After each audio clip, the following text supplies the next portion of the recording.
Storco Kids. घने जंगल में चंपी नाम की एक नन्ही सी चिड़िया रहती थी। चंपी ने बड़ी मेहनत से एक ऊंचे पेड़ की सबसे ऊंची शाखा पर अपना सुंदर सा घोंसला बनाया था। उस घोंसले में उसने अपने 2 प्यारे अंडे रखे थे, जिनके लिए वह रोज खाना जुटाने दूर दूर तक उड़ के जाया करती थी। एक रात जब पूरा जंगल सो रहा था, तभी एक तेज आंधी शुरू हो गई। बिजली चमक रही थी और हवाएं इतनी तेज थीं कि बड़े बड़े पेड़ झुकने के लिए विवश थे। चंपी घबराई हुई अपने घोंसले के पास ही बैठी थी। अपने अंडों को सुरक्षित रखने के लिए वह हर संभव प्रयास कर रही थी। लेकिन अचानक एक बड़ी हवा का झोंका आया और उसके घोंसले का एक हिस्सा टूटकर गिर गया। चंपी चिल्लाई, नहीं, मेरे अंडे! चंपी ने देखा कि उसके घोंसले के नीचे जंगल के खतरनाक शिकारी जानवर मंडरा रहे थे। अगर घोंसला गिरा तो अंडे सुरक्षित नहीं रहेंगे। चंपी ने हिम्मत दिखाई और तुरंत अपने एक मित्र गिलहरी गुल्लू को बुलावा भेज दिया। गुल्लू बहुत चालाक थी और ऊंचे पेड़ों पर तेजी से चढ़ सकती थी। चंपी ने गुल्लू से मदद मांगी। गुल्लू ने तुरंत जवाब दिया, मैं तुम्हारे अंडे को बचाने के लिए हर जोखिम उठाने को तैयार हूं। गुल्लू ने चंपी से कहा कि घोंसले को पकड़ने की मैं कोशिश करूंगा, लेकिन हवा बहुत तेज थी। तभी पेड़ पर रहने वाले उल्लू दादा जाग गए।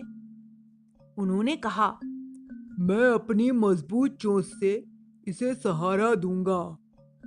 अब चंपी, गुल्लू और उल्लू तीनों मिलकर घोंसले को बचाने की कोशिश कर रहे थे। अचानक बिजली की एक तेज चमक से एक डाली टूटकर गिरने लगी और चंपी का घोंसला उससे टकराकर नीचे गिरने ही वाला था। लेकिन तभी जंगल का सबसे बड़ा पक्षी बाजू वहां आ गया। बाजू ने तेजी से उड़ान भरकर घोंसले को अपनी चोंच में थाम लिया और सुरक्षित स्थान पर ले गया। सभी ने राहत की सांस ली। अगले दिन सुबह जंगल के सभी जानवर चंपी के पास आए। उन्होंने चंपी और उसके अंडों की मदद के लिए गुल्लू, उल्लू और बाजू को धन्यवाद किया। चंपी भावुक थी। वह भावुक होकर बोली कि सबका मैं दिल से आभार व्यक्त करना चाहती हूँ। वो बोलने लगी, अगर आप सब मेरी मदद ना करते तो मैं अपने अंडों को कभी नहीं बचा पाती। आप सबका दिल से शुक्रिया। इस रोमांचक रात के बाद चंपी ने सीख ली कि दोस्त और साहस मिलकर बड़ी से बड़ी मुश्किलों का सामना कर सकते हैं। तो बच्चों, इस कहानी से हमें यही शिक्षा मिलती है कि हमें मुसीबत में हमारे दोस्त हमेशा बचाते हैं और हमारा साहस हमेशा हमारी मुसीबत में हमारी रक्षा करता है। रामू और नया साल। एक छोटे से गांव में रामू नाम का एक लड़का रहता था। रामू बहुत शरारती था और अपनी चीजों का ध्यान नहीं रखता था। उसकी माँ अक्सर कहती, रामू, अगर तुम अपने जीवन में कुछ बड़ा करना चाहते हो तो तुम्हें अनुशासन और मेहनत का महत्व सीखना होगा। लेकिन रामू हर बार उनकी बात अनसुनी कर देता। एक दिन 31 दिसंबर को गांव के बुजुर्ग दादाजी ने सभी बच्चों को अपने घर बुलाया। उन्होंने कहा कि कल नया साल है। यह दिन हमारे लिए एक नई शुरुआत का अवसर है। क्यों ना हम सभी एक एक अच्छा संकल्प लें और उसे पूरे साल निभाने की कोशिश करें। रामू ने उत्सुकता पूर्वक पूछा, दादाजी, ये संकल्प क्या होता है? तब दादाजी ने मुस्कुराते हुए कहा, संकल्प वह वादा है जो हम खुद से करते हैं। यह हमें बेहतर इंसान बनाने में मदद करता है, जैसे कि समय पर उठना, पढ़ाई में मन लगाना, दूसरों की मदद करना या फिर अपनी चीजों का ध्यान रखना। रामू ने सोचा कि मैं हमेशा अपनी चीजें इधर उधर फेंक देता हूं और मां परेशान रहती है। इस साल मैं अपनी आदत सुधारने का संकल्प लूंगा। नया साल शुरू हुआ। रामू ने अपने खिलौने, किताबें और कपड़े व्यवस्थित रखने की कोशिश की। जब वह कभी कभी भूल जाता तो खुद को याद दिलाता कि यह मेरा संकल्प है, मुझे इसे निभाना है। धीरे धीरे रामू ने अपनी आदत में सुधार कर लिया।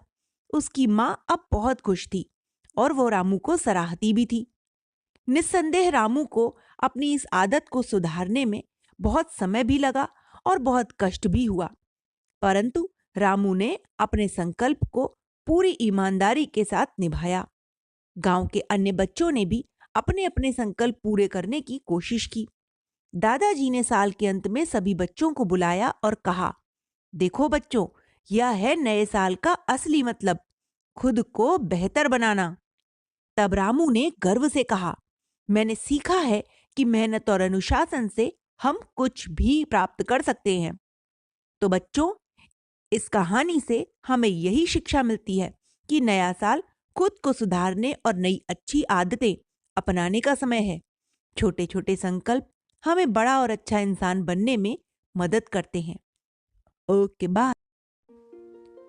जंगल के बीचों बीच, जहां सूरज की किरणें पत्तों के बीच झांकती थीं और पंछियों का संगीत हर सुबह गूंजता था, वहीं रहते थे दो पक्के दोस्त, रघु एक तेज तर्रार कुत्ता और केशव एक चालाक खरगोश। रघु अपनी ताकत पर बहुत घमंड करता था। वह कहता, मेरे मजबूत पंजे और तेज दौड़ने की क्षमता के आगे कोई टिक नहीं सकता।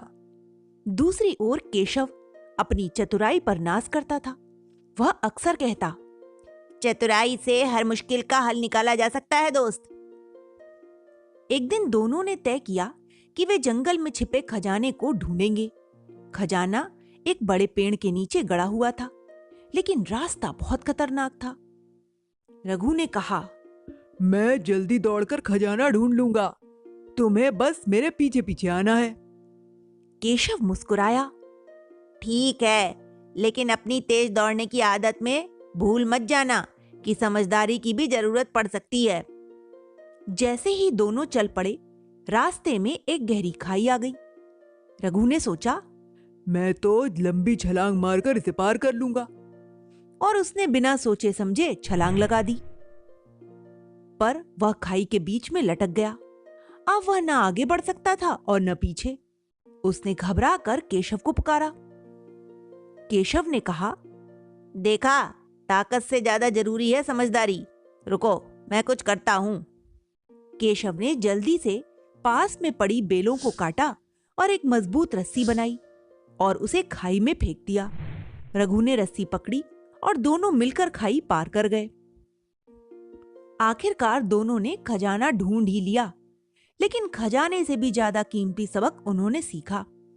रघु ने कहा, अब समझा, सिर्फ ताकत से काम नहीं चलता, हमें एक दूसरे की खूबियों का सम्मान करना चाहिए। केशव ने सिर हिलाया, और चतुराई भी ताकत के बिना अधूरी है, साथ में ही हम मजबूत हैं। तो बच्चों, इस कहानी से हमें यही शिक्षा मिलती है कि दोस्ती में एक दूसरे की खूबियों का सम्मान करना चाहिए और साथ मिलकर हर मुश्किल का सामना करें। उस दिन के बाद से रघु और केशव हमेशा अपनी ताकत और चतुराई के साथ मिलकर हर काम करते थे। इन कक्ष में मधु नाम की जूं ने डेरा डाल रखा था।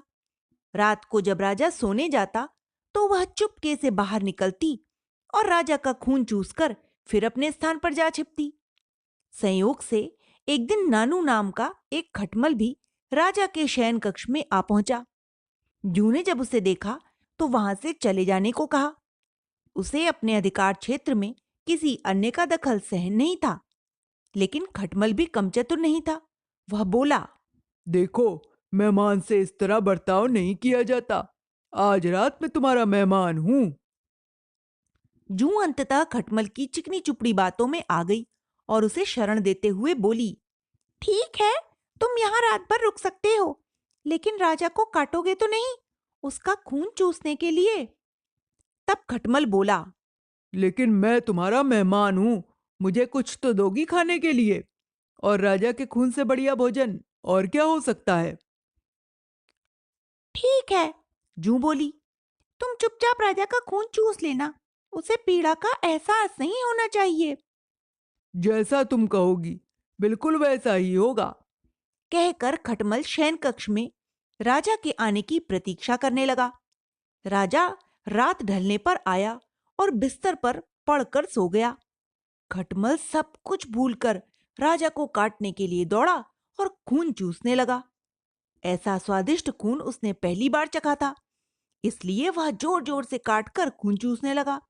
इससे राजा के शरीर में तेज खुजली होने लगी और उसकी नींद उचट गई। उसने क्रोध में भरकर अपने सेवकों से काटने वाले जीव को ढूंढकर मारने के लिए कहा।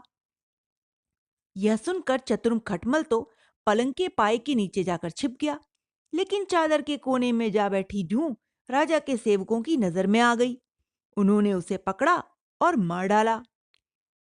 इस कहानी से हमें यही सीख मिलती है कि जांच परख करके ही अनजान लोगों पर भरोसा करना चाहिए। गोकुल गांव में एक बार फिर से चहल पहल थी। बच्चे खेल खेल रहे थे, महिलाएं घरों में काम कर रही थीं और पुरुष अपने काम में व्यस्त थे। लेकिन इस पूरे गांव में एक नाम हर किसी की जुबां पर था। वो था कन्हैया। कन्हैया यानी नटखट बालक श्री कृष्ण, जिन्हें हर कोई प्यार से माखन चोर कहता था। उनकी शरारत गांव वालों को कभी गुस्सा तो कभी हंसी में डुबो देती थी। एक दिन सुबह सुबह कन्हैया अपने दोस्तों के साथ खेलने के लिए निकले।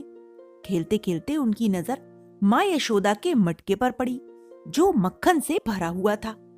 कन्हैया की आंखें चमक उठी। उन्होंने दोस्तों से कहा, देखो वह मटकी में कितना सारा माखन है, चलो इसे खा लेते हैं। उनके दोस्त बोले, लेकिन कन्हैया, माँ यशोदा को पता चला तो वो नाराज हो जाएंगी। कन्हैया ने मुस्कुराते हुए कहा, अरे मैं सब संभाल लूंगा, तुम बस मटकी तक पहुंचने में मेरी मदद करना। कन्हैया ने अपनी शरारत भरी योजना बनाई। दोस्तों ने उनके लिए एक पिरामिड बनाया और कन्हैया सबसे ऊपर चढ़ गए। जैसे ही उन्होंने मटकी का माखन चखा, उनकी खुशी का ठिकाना न रहा। लेकिन ये क्या, तभी माँ यशोदा वहां आ पहुंची। अरे ये क्या हो रहा है? यशोदा माँ ने गुस्से में कहा। कन्हैया झट से नीचे कूद गए और अपनी मासूमियत दिखाते हुए बोले, माँ मैं तो बस माखन चख रहा था कि कहीं खराब तो नहीं हो गया। यशोदा माँ का गुस्सा प्यार में बदल गया। उन्होंने कन्हैया को गोद में उठा लिया और कहा, तुम्हारी ये माखन चोरी एक दिन पूरे गोकुल में मशहूर हो जाएगी। एक और दिन की बात है। कन्हैया अपने दोस्तों के साथ यमुना नदी के किनारे खेलने गए। वे गेंद से खेल रहे थे कि तभी उनकी गेंद नदी में गिर गई। दोस्तों ने डरते हुए कहा, कन्हैया वहां मत जाओ, नदी में कालिया नाग रहता है। कन्हैया ने मुस्कुराते हुए कहा, डरो मत, मैं उसे सबक सिखाऊंगा। उन्होंने बिना डरे नदी में छलांग लगा दी। जैसे ही कन्हैया नदी में पहुंचे, कालिया नाग ने उन्हें डराने की भरसक कोशिश की। लेकिन कन्हैया ने अपने छोटे छोटे पैरों से कालिया नाग के फन पर नृत्य करना शुरू कर दिया। नाग को अपनी गलती का एहसास हुआ और उसने गोकुलवासियों को कभी न डराने का वादा किया। इस घटना ने गोकुलवासियों को गर्व और खुशी से भर दिया। सभी ने कन्हैया की जय जयकार की। एक दिन बालक कृष्ण मिट्टी खा रहे थे। यशोदा माँ ने यह देखा तो वह गुस्से में बोली, कन्हैया तुम मिट्टी क्यों खा रहे हो, अपना मुंह खोलो। जैसे ही कन्हैया ने मुंह खोला, यशोदा माँ को उसमें पूरा ब्रह्मांड दिखाई दिया, सूर्य, चंद्रमा, तारे और संपूर्ण सृष्टि। यशोदा माँ समझ गईं कि उनका बेटा कोई साधारण बालक नहीं बल्कि स्वयं भगवान है। लेकिन अगले ही पल कन्हैया ने फिर से अपनी शरारती मुस्कान के साथ माँ का हाथ पकड़ा और बोले, माँ अब माखन खा लूं। कन्हैया के बचपन की इन लीलाओं से हमें यह सीखने को मिलता है कि जीवन में चाहे कितनी भी मुश्किलें आएं, हमें हमेशा खुश रहना चाहिए। साथ ही प्यार और ममता से हर समस्या का हल निकाला जा सकता है। श्री कृष्ण का बचपन उनकी शरारतों और लीलाओं से भरा हुआ था, जो हमें सच्चाई और भक्ति का मार्ग दिखाते हैं। एक बार की बात है, हरकू किसान ने अपने खेत में गन्ने बोए थे। खूब ही मीठे मीठे और लंबे लंबे गन्ने, ऐसे कि देखते ही खाने को मन ललचा जाए। रास्ते में जा रही एक चींटी ने उस खेत को देखा। उसने अंदर घुसकर गन्ने का स्वाद लिया। उन्हें चखते ही वह प्रसन्न हो गई। दौड़ी दौड़ी अपनी रानी चीनू चींटी के पास पहुंची। चीनू चींटी वहां से मील भर की दूरी पर आम के पेड़ की जड़ में घर बनाकर रह रही थी। उसके राज्य में हजारों अन्य चींटियां भी रहती थीं। गुप्तचर चींटी ने महारानी चीनू को लाकर गन्ने के खेत की सारी बात बताई। चीनू चींटी ने आदेश दिया। तुरंत ही उनकी सारी सेना ही आम के पेड़ की जड़ से निकल पड़ी। आगे आगे चली गुप्तचर चींटी। वह गन्ने के खेत का रास्ता बताते जा रही थी। उसके पीछे महारानी चींटी आ रही थी। उसके पीछे उनकी सेना की अन्य हजारों चींटियां चल रही थीं। चींटियों की यह फौज गन्ने के खेत में पहुंच गई। गुप्तचर चींटी ने रहने के लिए अच्छी सी भुरभुरी मिट्टी वाली जगह भी तलाश रखी थी। चींटियां तुरंत उसमें घुस गईं। तेजी से उन्होंने घर बनाए और फिर चीनू रानी को अंदर ले आईं। 10-15 दिन तक चींटियां बड़े मजे से रहीं। खाने को जी भरकर गन्ने और घूमने के लिए लंबा चौड़ा खेत। बात करने को आसपास की अनेक चींटी और चींटों के घर थे। चीनू चींटी दूसरों को सम्मान देती थी, ध्यान से सभी की बातें सुनती थी, दूसरों की सहायता भी करती। बोलती कम थी पर काम अधिक करती थी। उसके इन गुणों के कारण आसपास के चींटी चींटियां उसका बहुत सम्मान करते थे और उसकी सभी बातों को ध्यान से सुनते और मानते भी थे। एक दिन हाथियों का एक बड़ा झुंड गन्ने के खेत में घुस आया। उन्होंने जी भर कर जड़ सहित गन्ने उखाड़े और खेत में घूम घूम कर खाए। चींटियों के बहुत सारे बिल हाथियों के भारी भारी पैरों से तहस नहस हो गए थे। कुछ तो चींटियां भाग निकली पर कई हजार चींटियां वहीं मर गईं। चीनू चींटी ने देखा कि खेत से जाते समय हाथियों का सरदार अपनी सूंड दूसरे हाथी के सिर पर फिराते हुए कह रहा था, इस खेत का पता बताने के कारण मैं तुमसे बहुत खुश हूँ। अब हम सभी प्रतिदिन यहाँ आया करेंगे। यह सुनकर चीनू चींटी के तो प्राण ही सूखने लगे। डर के कारण वह थर थर कांपने लगी। खेत में इधर उधर छिपे हुए चींटी चींटियों को देखा कि सभी हाथी जा चुके हैं तो वे तेजी से दौड़ आए। अपने अपने परिवार के मृतकों को देखकर उनका कलेजा फटने लगा। वे रोने लगे। इतने में चीनू रानी भी वहां आ गई। वह बोली, भाइयों और बहनों, अब रोने से कुछ नहीं होगा। यह बड़े ही दुख की बात है कि हमारे इतने भाई और बहन मारे गए, पर अब दुख मनाने और रोने की जगह हम यह सोचें कि कल हम सबकी रक्षा कैसे होगी। मैंने खुद सुना है कि वे दुष्ट हाथी अब रोज रोज यहाँ आने की बात कर रहे थे। यह सुनकर तो सभी अचंभे में आ गए। सभी यही कहने लगे, हम सभी तो बहुत छोटे छोटे हैं, हाथियों का हम बिगाड़ भी क्या सकते हैं। पर संगठन और बुद्धि बल में बहुत अधिक शक्ति होती है। हम छोटे हैं तो क्या, कल सभी मिलजुल कर उन्हें मजा चखाएंगे। डर कर भागना कायरता होती है, चीनू कह रही थी। फिर चीनू ने अपनी सारी योजना उन सभी को बतलाई। सभी के सभी ने अपना सिर हिला हिला कर कहा, ठीक है, कल हम सब यही करेंगे। दूसरे दिन खेत में जैसे ही हाथी घुसे तो इधर उधर छिपी हुई लाखों चींटियां निकल पड़ी। सभी अधिक गुस्से से भरी हुई थीं। चींटियों की एक एक सेना एक एक हाथी पर झपट पड़ी। पेट, पीठ, पैर, पूंछ, नाक, कान, सूंड सभी में घुसकर काटने लगी। हाथी सूंड हिला हिलाकर चिंगाड़ने लगे। सबसे पहले हाथियों का नेता ही खेत में घुसा था। तैयार बैठी चीनू चींटी तुरंत उसकी सूंड में घुस गई। वह आगे बढ़ती जा रही थी। उसने हाथी के दिमाग में जाकर जोर से काटा और बोली, बता, अब मारेगा हमें? तब हाथियों का नेता बोला, अरे मैं मरा, तू जल्दी से निकल जा, तेरे हाथ जोड़ता हूँ, अब हम यहाँ कभी नहीं आएंगे। यह सुनकर चींटी उस हाथी के सूंड से तुरंत ही बाहर निकल आई।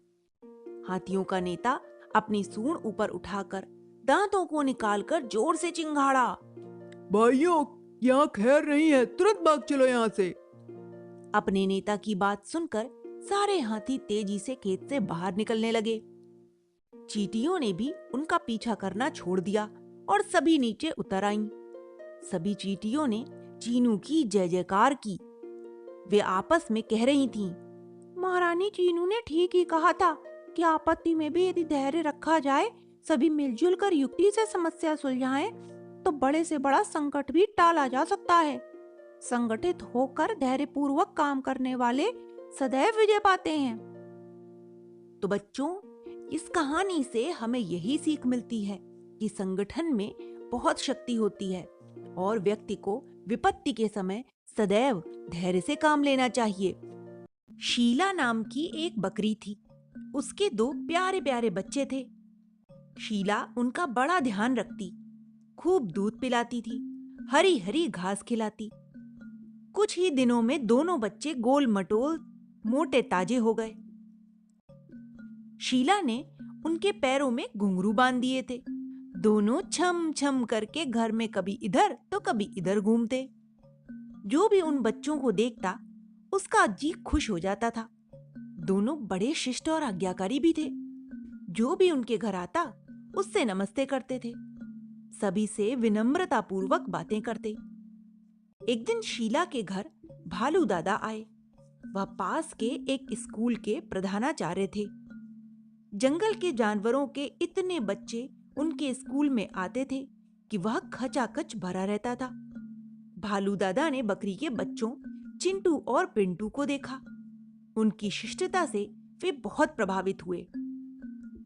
उन्होंने सोचा कि इन बच्चों को अच्छी शिक्षा मिलनी ही चाहिए, इससे यह बड़े होकर महान बनेंगे।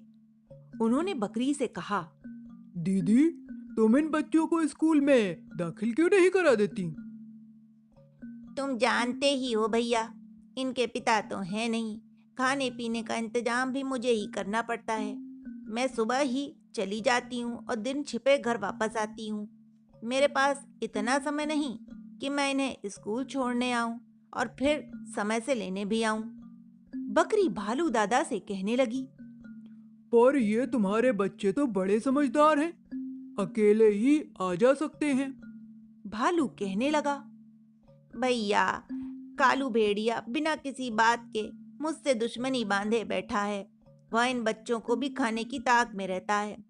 रूंधे हुए कंठ से बकरी बोली, अम्मा, हम कभी भेड़िए की बातों में नहीं आएंगे।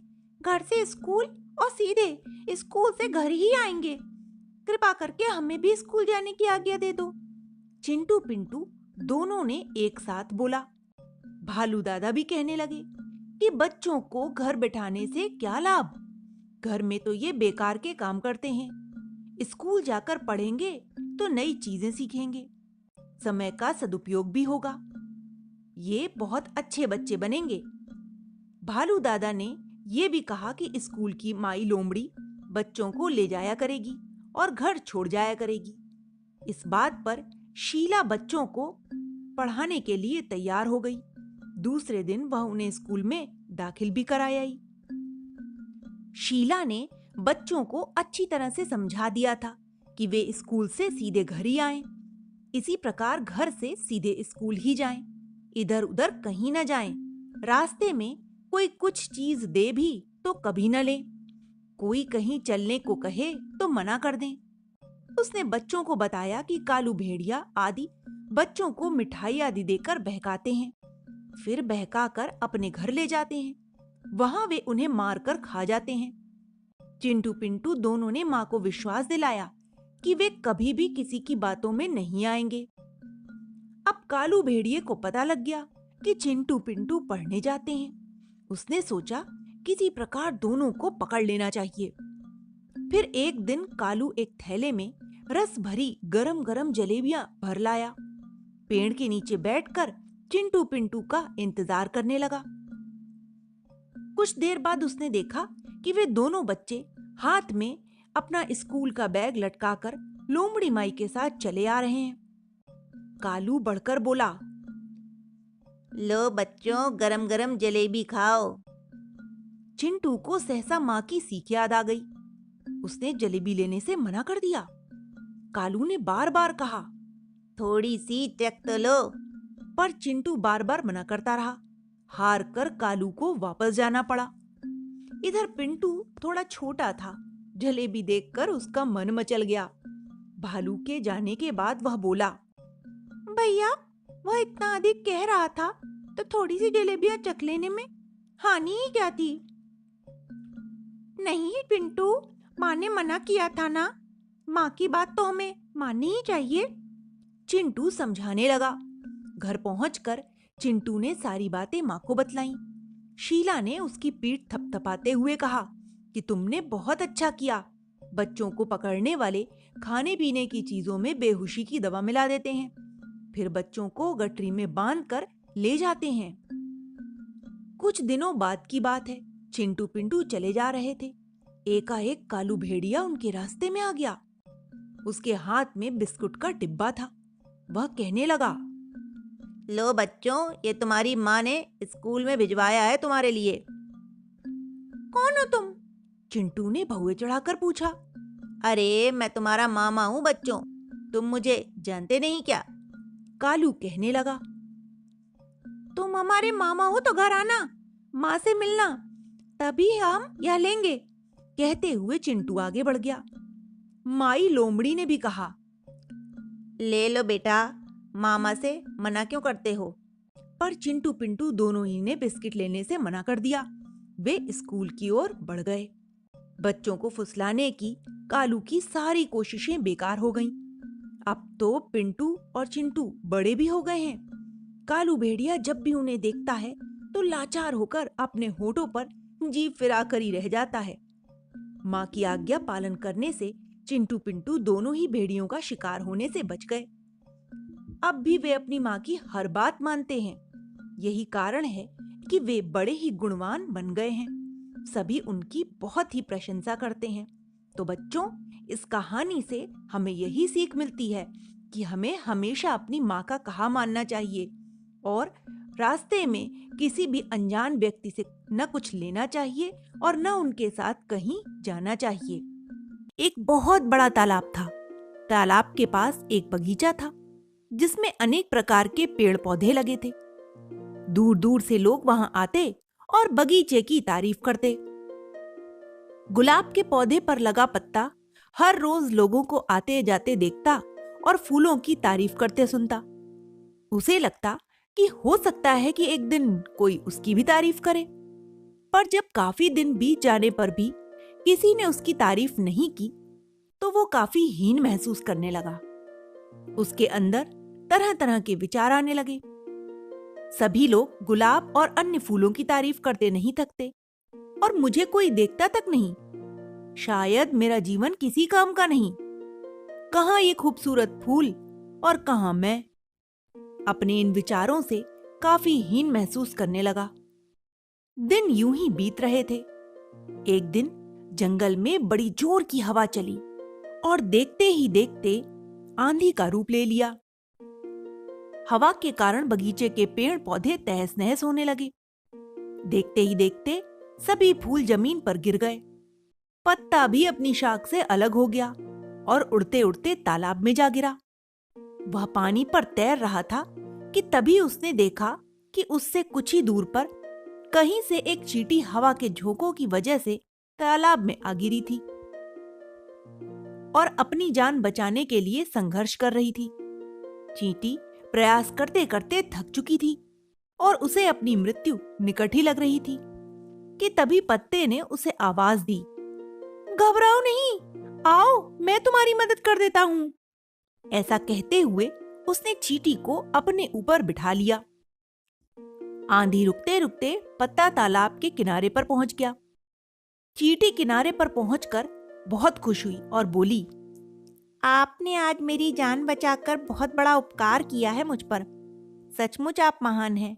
आपका बहुत बहुत धन्यवाद। यह सुनकर पत्ता भावुक हो गया और बोला, धन्यवाद तो मुझे करना चाहिए कि तुम्हारी वजह से पहली बार मुझे अपनी काबिलियत का पता लगा, जिससे कि मैं आज तक अनजान था। आज पहली बार मैंने अपने जीवन के मकसद और ताकत को समझा है। सबको एक जैसी जिंदगी नहीं मिलती और ना ही अहमियत, तो इसलिए हमें दूसरों की देखा देखी नहीं बल्कि अपने हुनर पर भरोसा करना चाहिए। तो बच्चों, इस कहानी से हमें यही सीख मिलती है कि रूप की तारीफ तो समय समय पर होती है, पर अच्छी सीरत की तारीफ ही सही मायने में तारीफ है। इसलिए मनुष्य को कभी भी अपना आत्मविश्वास नहीं खोना चाहिए। हमेशा अपने कर्मों पर विश्वास करना चाहिए और अच्छे कर्म करने चाहिए। Subscribe for more exciting stories. Thanks for watching.